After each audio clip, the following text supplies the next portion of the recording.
Fox News alert, there's been an earthquake in Iran, 5.1 magnitude right outside the capital.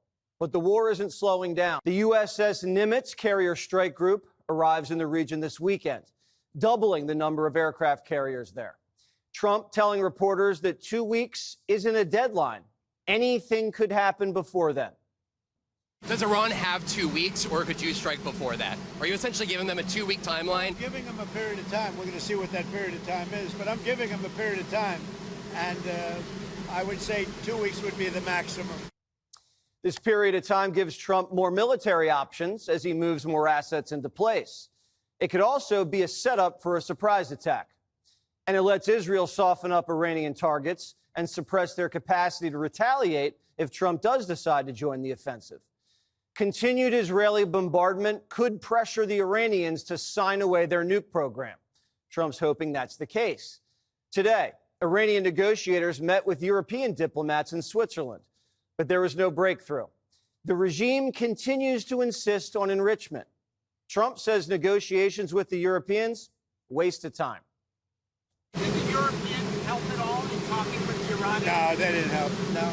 Iran doesn't want to speak to Europe. They want to speak to us. Europe is not going to be able to help in this one.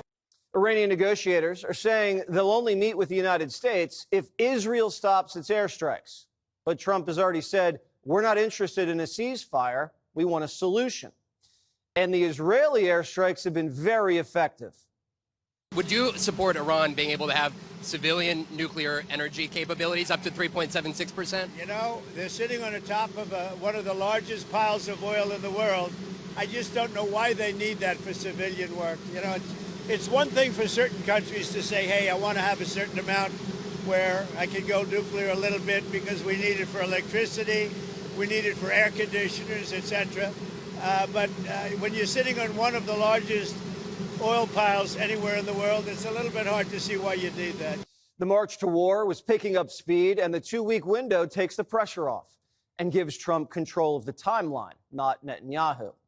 There's risks to action and there's risks to inaction. It's like life-saving emergency surgery. It's delicate and dangerous. Sources say the president's looking at what happened to Libya. Quote, the president in recent days has specifically mentioned the oil-rich North African country's decades-long plunge into anarchy in 2011, after the U.S. joined a NATO bombing campaign to oust dictator Muammar Gaddafi.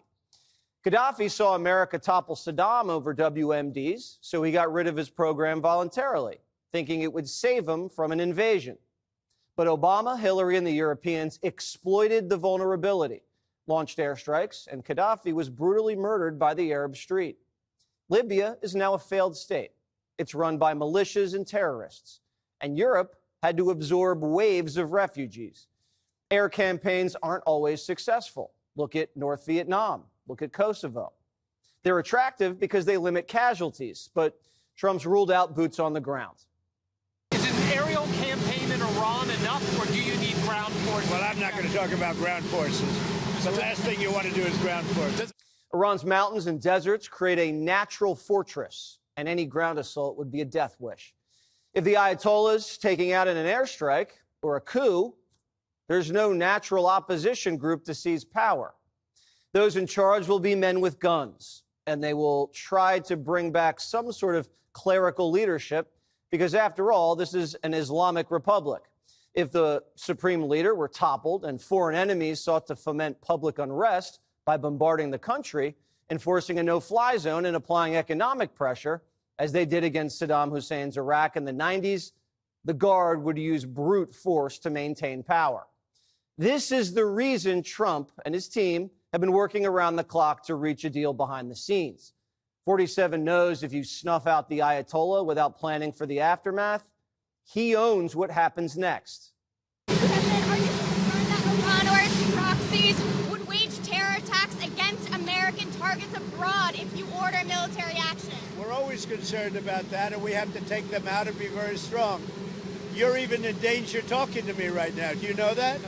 You are in danger talking to me right now. So I should probably get out of here. But you guys are actually in danger. Can you believe it? If the United States did take military action, the Iranians could have a clandestine nuclear operation. They could activate it without us knowing and spin up a nuke in the dark. Once the missiles start flying, things move fast. The exiled Shah's son is already meeting with congressmen and planning for a post-Ayatollah Iran. At least there's planning for what comes next. You couldn't say that for some of these other wars. This is why there's only one commander-in-chief. President Bill Clinton, he was given an opportunity to preemptively strike North Korea's nuclear program in the 90s. He chose not to. And today, North Korea can put a nuclear warhead on an intercontinental ballistic missile within the range of California. Bill Clinton also was given the opportunity to take out bin Laden in the 90s. He chose not to. And then just a few years later, 9/11. Iraq, Libya, North Korea, bin Laden. These are all fresh in 47's mind. As he likes to say, we'll see what happens.